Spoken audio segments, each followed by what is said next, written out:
Bonjour, Christelle Serré. Dans cette capsule-ci, je vais parler de mes 4 secrets, ma recette magique pour être capable de bien se démarquer au niveau des réseaux sociaux. Avant d'aller vers ma petite recette magique, je vais vous parler un petit peu de moi, je vais me présenter.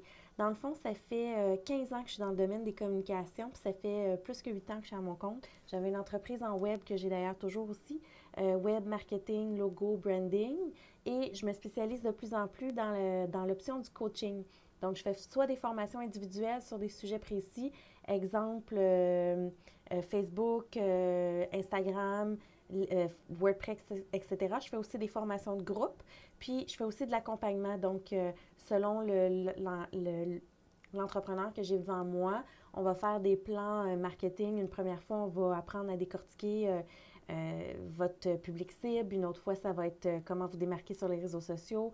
Une autre fois, ça va être une formation plus spécifique. Bref, selon l'entrepreneur, je vais m'adapter. Donc, si je retourne à mon sujet principal, donc les 4 secrets au niveau des réseaux sociaux. Le premier, c'est le contenu. C'est le plus important. La qualité de votre contenu, la qualité de vos photos est excessivement importante quand on parle des réseaux sociaux.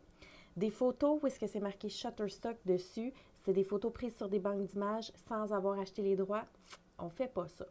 Des photos qui sont floues, on ne fait pas ça non plus. Donc, la qualité de l'image est importante, mais la qualité du contenu aussi.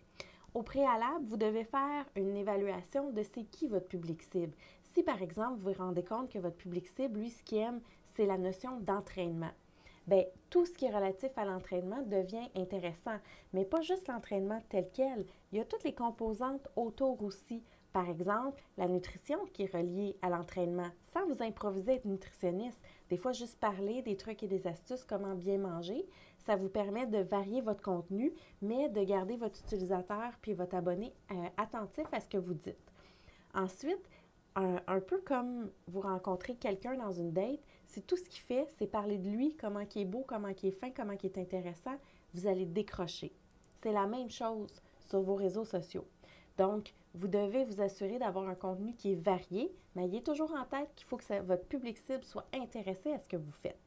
Puis partez pas en peur avec des idées de grandeur aujourd'hui en disant ben moi je vais poser des questions, je veux que mes gens interagissent avec moi.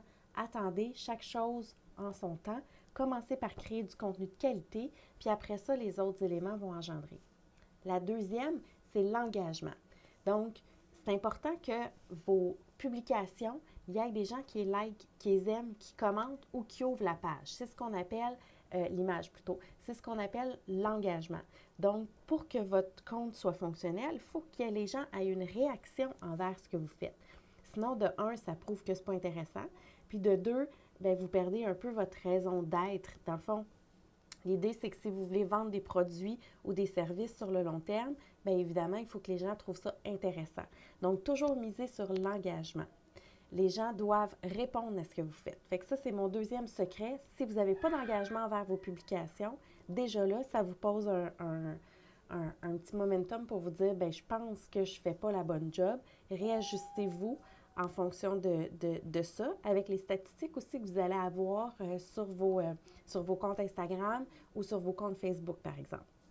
Troisième point important, la participation. Vous êtes dans un groupe de réseautage, vous restez tout seul, vous avez beau être beau, vous avez beau être fin, vous avez beau briller, si vous n'allez pas vers personne, puis vous attendez à ce que les gens viennent vers vous, vous venez de perdre votre momentum. Vous devez être actif.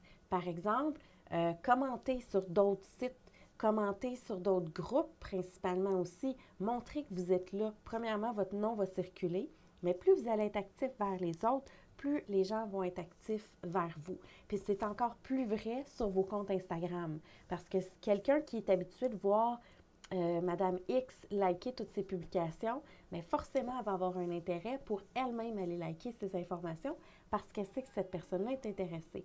C'est ce qu'on appelle la participation. Fait que ne pensez pas que vous êtes beau, vous êtes fin, puis que vous méritez de juste être un bibelot. Vous devez être actif. C'est la règle de base des réseaux sociaux. Puis le quatrième secret, c'est la patience. Même si vous avez le meilleur contenu, même si vous avez des gens de qualité, c'est pas parce que vous partez un réseau social que demain matin, ça va vous générer de la business instantanément. Il faut prendre le temps d'apprivoiser vos utilisateurs, vos abonnés, mais d'apprivoiser votre contenu, d'adapter votre contenu avec le long terme, mais il n'y a rien qui se fait comme ça. Il faut être patient parce qu'au début, ce qu'on bâtit, c'est une communauté avant de vouloir générer des ventes. Fait que oui, ça se peut que votre contenu soit excellent, puis que vous publiez à chaque semaine 3 ou 4 publications, puis que vous êtes très régulier dans vos informations, mais qu'il n'y ait rien qui se passe en retour.